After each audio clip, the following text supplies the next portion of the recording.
며칠 전에 신원식 안보실장께서 그 자승 스님 소사와 관련된 부분에 대한 언급을 했습니다. 네. 그 약간 대공 혐의점이 있는 게 아니냐. 그게 사실은 그때도 이번 건하고 비슷하게 야간에 긴급한 지시가 내려왔어요. 그래서 저희들도 이런 거는 굉장히 특이한 경우다라고 생각이 들었지만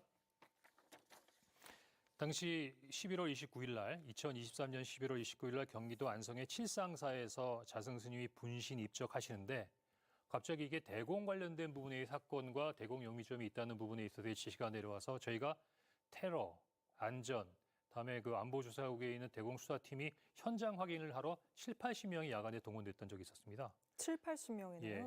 그때 어떻게 보면은 그 국정원이 야간에 어떤 긴급한 지시에도 이 정도의 인력들이 투입해서 활동을 할 수 있다는 부분을 보여줬던 사례이기도 하고요.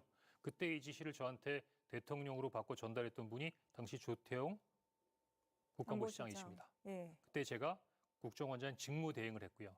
그때 여러 번 전화를 받으면서 이 관련된 부분으로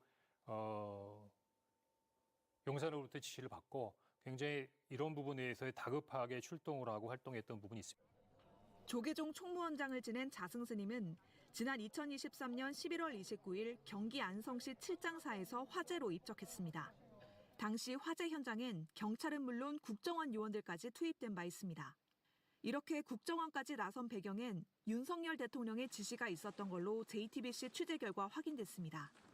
홍장원 전 국정원 1차장은 JTBC에 당시 대통령께서 자승 스님이 돌아가신 것에는 대공 용의점이 있다고 했다며 이 때문에 1차장 산하 요원들이 밤중에 7, 80명이 현장에 나갔다고 했습니다. 당시 안보실장이던 조태용 국정원장이 국정원장 직무 대행을 맡고 있던 자신에게 직접 출동 지시를 내렸다고도 했습니다. 윤석열 대통령은 같은 날 관저에서 조태용 당시 안보실장, 신원식 당시 국방부 장관 등을 만나서도 자승 스님 입적과 관련해 대공 혐의점 의혹을 제기한 것으로 전해집니다.